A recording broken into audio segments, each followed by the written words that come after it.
Yəni sələflərdən başqa hamısında xuruc var və təkfir də var.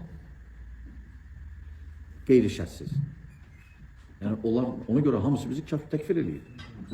Lakin biz onları təkfir eləmirik. Amma biz onlara görə kafirik. Gördüyünüz kimi bu işi təkfirçi Vahabilərin mübəlliği deyir ki, bizdə xuruc yoxdur, bizdə təkfir yoxdur, amma sələfilərdən başqa hamıda təkfir vardı, xuruc vardı, onlar bizi təkfir eləyir, biz onları təkfir etmirik, onlara kafir demirik, amma onlar bizə kafir deyir. Vallah mən bunun bu sözlərinə qulaq asanda, bu cür danışığına mənim bir şey ancaq yadıma gəlir. Yəni bir şeyi ancaq buna oxşada bilirəm. Netanyahunun sözünü, İsrailin işləyəcəklərini. Deməli Netanyahu, İsrail deyirlər ki, bizim heç bir problemimiz yoxdur Fələstin milləti ilə, Fələstin cəmaatı ilə, Qəzzə ilə. Bizim problemimiz, bizim müşkülümüz ancaq Həmas qrupu ilədir. Həması terror qrupu adlandırırlar və deyirlər ki, bizim problemimiz onlardadır. Yəni onlardır ki, bizimlə döyüşürlər, nə bilim, müharibə eləyirlər. Amma biz dönüb həqiqətə baxanda görürük ki, 70 min insanı bu 2 ilin ərzində öldürüblər, qətliam eləyiblər, soyqırım eləyiblər. 70 min insan 900 kiloluq, 1 tonluq bomba salıb uşaqları 10 dənə, 15 dənə uşaq bir yerdə su içir, onu tikə para eləyir. Paramparça eləyir. Tikələrin yığırlar yorğanın üstünə. Yəni baxın, bu adam deyir bizim heç bir işimiz yoxdur cəmaatla, millətlə. Amma qayıdıb bu tərəfdən 70 min insanı öldürürlər. Bu Vahabi, bu təkfirçi Vahabi də, bu işi təkfirçi Vahabilərin mübəlliği də deyir ki, biz onları təkfir etmirik, onlara xavaric demirik, amma onlar bizi deyir. Bunlar bu nədir? Eynən Netanyahunun sözü. Biz baxırıq, görürük tarix boyu, yəni bu 250-60 il bundan əvvəl ki, bunlar peyda olundu.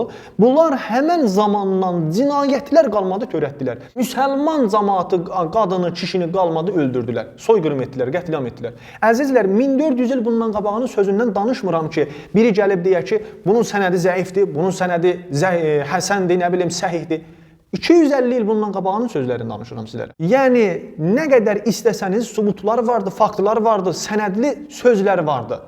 Gedin, axtarın, baxın, görün bunlar nə qədər vəhşiliklər törətdilər. Gedin, baxın, görün bunlar nə qədər Hicaz bölgələrində soyqırımlar etdilər. Sünni qalmadı qırdılar, Şiə qalmadı qırdılar. Kərbəlada, nə bilim, başqa ziyarətgahlarda, başqa şəhərlərdə. Gedin, bunlara baxın, görün bunlar nə oyunlardan çıxıblar. Həmən zamandan elə bax, gəldilər bunlar, hələ demirəm, Osmanlı imperiyası ilə nə qədər müharibələr etdilər. Gəldilər, çıxdılar bu müasir zamana. 10-15 il bundan qabaq, 20 il bundan qabaqdan görün nə qədər Suriyada, İraqda, Əfqanistanda, Pakistanda nə qədər insanları qırdılar. Sünni və Şiə fərq etmir, hamısını qırdılar. Yarısını bıçaqla başını kəsdilər, yarısını nə bilim od vurdular, yandırdılar, yarısını diri-diri saldılar, suyun içində qərq elədilər. Bu adamlar bu cür əslində bunlar da təkfir eləyirlər. Bəs mənim dediyim sözün faktı, sübutu vardı, yoxdur? Bəli, vardı. Baxın, məsələn, bunların baş müftisi, Ərəbistan-ı Səudiyyənin baş müftisi Bin Baz idi ki, öldü getdi. Bu adamın məsələlərin yığıblar bir kitaba, Məsailul İmam Bin Baz. Deməli, əzizlər, bu kitab Darut Tədmuriyyədə çap olunubdur.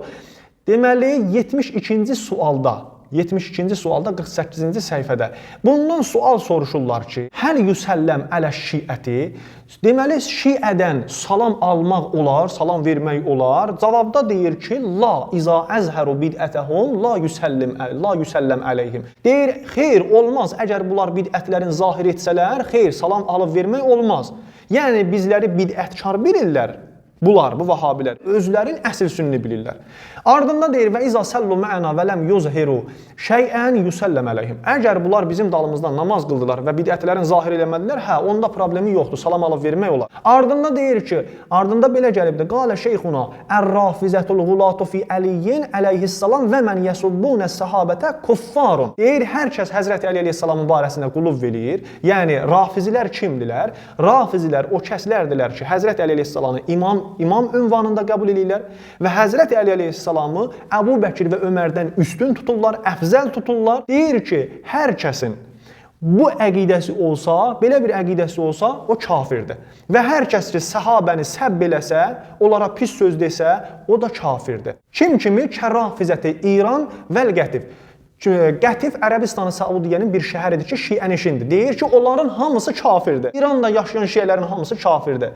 Yəni ümumiyyətlə bunlar bilmirəm hansı dinə qulluq eləyirlər. La ilahə illallah Muhammed Rasulullah kəlməsini deyən bəyəm kafirdir. Bu necə anlayışdır? Bu nə danışıqdır?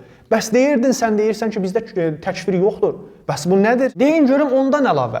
Məyər sahabəni səbb eləyən kafirdir, o zaman Ayşə də kafirdir. Ayşə o zaman ki, cəmaət sahabələr töküldülər, Osmanı öldürürdülər. Ayşə dedi ki, "Uqtulu hazən-nəs." Bu qoca tülkünü öldürün.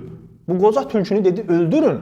Bəs onda deyin görüm, Ayşəni də kafir bilirsinizmi? Sahabələrin nə qədər bir-birinə elə bir sözlər deyiblər, tabiilərdən nə qədər sahabələrə səbb eləyiblər, onda onların hamısı kafirdir. Xeyr, bu sizin əqidənizdir ki, təkfir eləyirsiniz.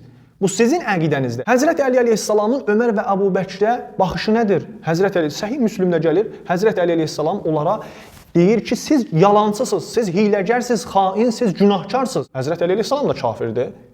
Yəni bunların ağlı hardadır, ağlı necə işləyir mən bilmirəm. Əziz müsəlmanlar, bu Vəhabilərin, bu təkfirçi Vəhabilərin bir müftisi vardı Ərəbistanı Səudiyyədə, Nasir Əl-Ömər adında. Bu Nasir Əl-Ömər deməli Əl-Müslim.net saytının naziridir.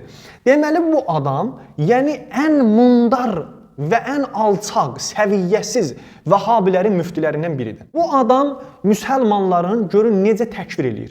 Deyir ki, şiələr vacibul qətldir. Gərək şiələr hamısını qırasız. Görün nə fitvalar veribdi, nə zaman o zaman ki, IŞİDlər Suriyada, İraqda soyqırımlar başladı eləməyə, sünniləri, şiələri başladılar başını kəsməyə. Bundan soruşdular ki, buna deməli sual verdilər, istifta etdilər ki, şiənin hal-hazırda hamı bilir ki, Yahudilərdən və Məsihlilərdən təhlükəsi çox-çoxdur. Bəs nə edək ki, biz bunların qabağını alaq? Necə bunlardır? Biz qoymayaq bunlar hərəkət eləsinlər, özlərini təbliğ etsinlər. Nə deyir bu? Cavabda belə deyir. Cavabda deyir ki, əvvəlcə gərək şiələr böyük bir hökumət qurula, İslami hökumət və cihad yarana bu şiələrin əleyhinə. Birinci, gərək şiələri qoyunun başını kəsən kimi şiələrin başını kəsəsiz. Və heç bir adam şiələrdən heç birisini diri qoymayasınız.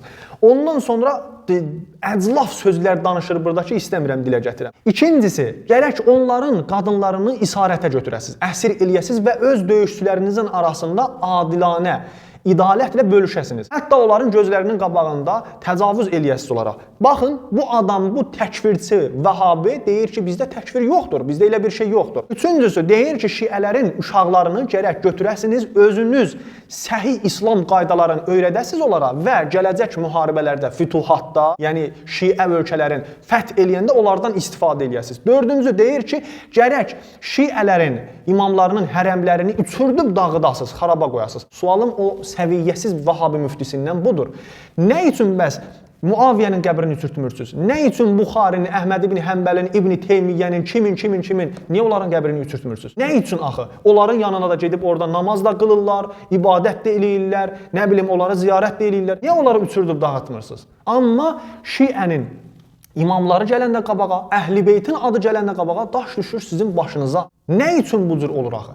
Niyə bu qədər düşmənçilik eləyirsiniz? Əlbəttə bunun niyə dəlilin biz bilirik ki, bunları Yahudilər qurubdur və Yahudilər belə istəyir. Ona görə də bunlar belə eləyir. Bunlar deyir ki, beşincisi şiələrin evlərini gərək gedib hamısını gəzib dağıdasan, orada şirk olan kitablar, içində şirk olan kitabları hamısını otlayasan, yandırasan, onların nə bilim aradan aparasan. Altıncısı deyir ki, Aşura günü gərək biz şadlıq eləyək. Gərək şadlıq eləyək və onları məcbur eləyək ki, onda şirkət eləyələr. Yeddincisi, onları gərək uşaqlarını məcbur eləyəsiniz və onların özlərini məcbur eləyəsiniz ki, uşaqlarının adını Ayşə qoysunlar, Həfsə qoysunlar, Yezid qoysunlar, Muaviyə qoysunlar. Səkkizincisi deyir ki, gərək o kəslər ki, bunlar özlərini onları rəhbər qərar veriblər, rəhbər tutublar, onları gərək onlara ihanət oluna, onlara ihanət eləyəsən gərək. O qədər burada fitvaları vardı.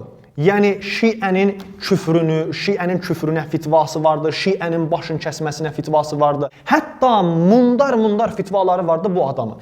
Deyir ki, mücahidlərə lazımdır ki, mücahidlərə caizdir ki, öz qardaşlarını, əsgərlərini deyir, yəni IŞİDləri deyir, IŞİD Vəhabilər ki, Suriyada, İraqda müharibə edirdi, şiə sünnini qırırdı. Deyirdi ki, caizdir mücahidlərə, yəni həmən IŞİDlərə ki öz bacıları ilə evlənələr, öz məhrəmləri ilə, anaları ilə, bacıları ilə evlənələr. O zaman ki, başqa bir qadın tapmadılar. Və yaxud belə bir fitva verdi. Nikah cihadı, Üreyfidə Vəhabilərin müftilərindən biri idi ki, elə bir fitvanı vermişdi ki, bəli, nikah cihadı vardı və nikah cihadını yola salmışdılar. Həmən bu Nasir Əl-Ömər dedi ki, bəli, oradakı cəmaatın qadınlarına siz eləyə bilərsiniz, təcavüz eləyəsiniz, hamısı halaldır. Bunlar açıq-aşkar təkfir eləyirlər. Şiəni də, sünnidə olan məzhəbləri də, şiədə olan məzhəbləri də.